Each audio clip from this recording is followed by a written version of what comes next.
दिल्ली में बंद हो जाएंगे सीएनजी ऑटो, नई ईवी पॉलिसी ला रही सरकार।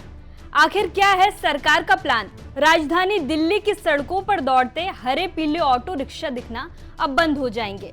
दिल्ली से जल्द ही सीएनजी ऑटो रिक्शा की विदाई होने वाली है। इसके साथ ही पेट्रोल डीजल से चलने वाले वाहनों के लिए नए नियम आने वाले हैं। दिल्ली सरकार अपनी नई इलेक्ट्रिक वाहन नीति के तहत इन सीएनजी ऑटो को बंद कर उनकी जगह इलेक्ट्रिक ऑटो लाने का प्लान बना रही है। ये बदलाव 15 अगस्त से लागू हो जाएगा और इस दिन से सीएनजी ऑटो रिक्शा का रजिस्ट्रेशन बंद कर दिया जाएगा।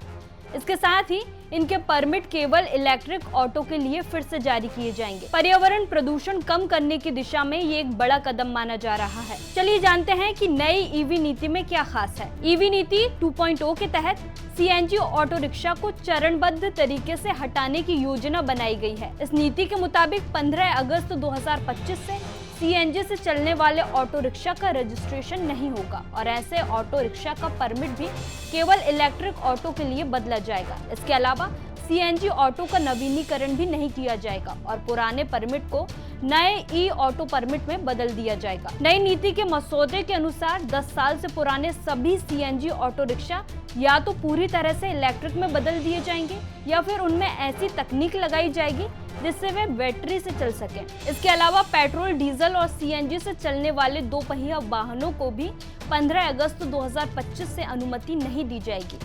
नीति में ये भी सिफारिश की गई है कि शहर की बसों और अन्य वाहनों को धीरे धीरे इलेक्ट्रिक में बदला जाए।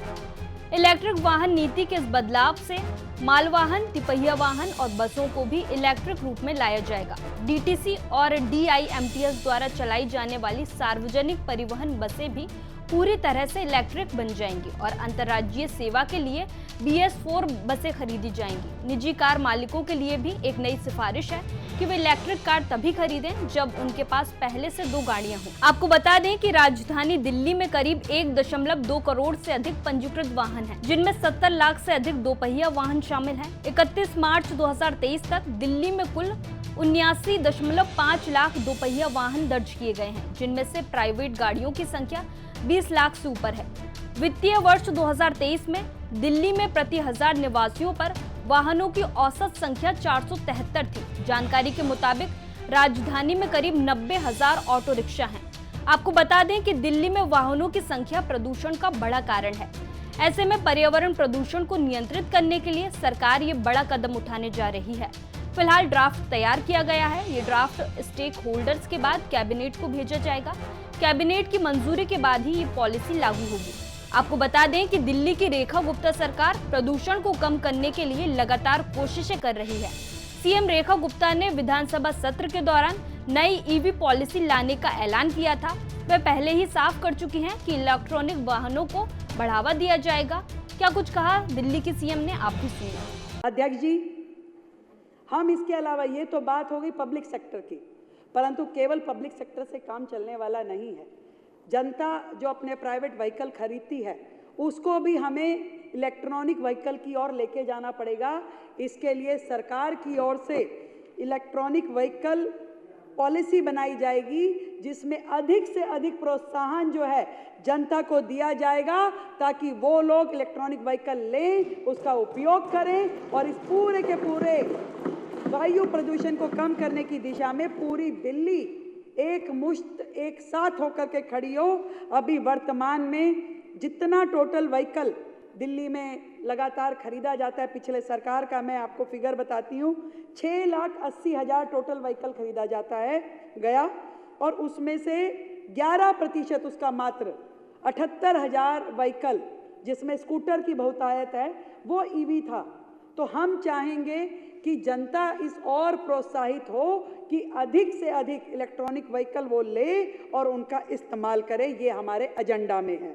पुराने व्हीकल की बात भी मैं बताना चाहूँगी कि पुराने व्हीकल जो कि 10 साल पुराने डीजल के हैं या 15 साल पुराने पेट्रोल के व्हीकल हैं, उसमें पूरी तरीके से कार्रवाई, अनुशासनात्मक कार्रवाई हो कि जहाँ जो पॉलिसी के अंतर्गत उस पर बैन है उसको लागू किया जाना चाहिए। दिल्ली में प्रदूषण एक गंभीर समस्या है। राजधानी दिल्ली का नाम दुनिया के सबसे प्रदूषित शहरों की सूची में शुमार है। कई बार तो यहाँ सांस लेना भी मुहाल हो जाता है। केंद्रीय प्रदूषण नियंत्रण बोर्ड के आंकड़े इसकी स्पष्ट तौर पर तस्दीक करते हैं। ताजा आंकड़ों की बात करें तो इस बार साल की पहली तिमाही में प्रदूषक कण PM10 का स्तर 6 साल और PM 2.5 का स्तर भी पिछले 7 सालों में सबसे ज्यादा है। ये पिछले सालों की तुलना में बेहद ज्यादा है। इन तीनों महीनों में PM10 का औसत स्तर 214.62 माइक्रोग्राम प्रति घन मीटर रहा है, जो वर्ष 2019 के बाद सबसे ज्यादा है। 2019 की पहली तिमाही में PM10 का औसत स्तर 217.87 पर रहा। इसी प्रकार इस बार PM 2.5 का औसत स्तर 110.88 माइक्रोग्राम प्रति घन मीटर है, जो वर्ष 2018 के बाद सबसे ज्यादा है। फिलहाल इस तरह से दिल्ली सरकार ने ईवी नीति 2.0 के तहत पर्यावरण को बचाने और प्रदूषण को कम करने की दिशा में बड़ा कदम उठाया है। अब देखना होगा कि नई ईवी पॉलिसी का ड्राफ्ट कब तक पास होता है और ये पॉलिसी कब से लागू की जाएगी। ऐसी ही खबरों के लिए जुड़े रहिए हमारे साथ। हम हैं यंग भारत, सच के साथ।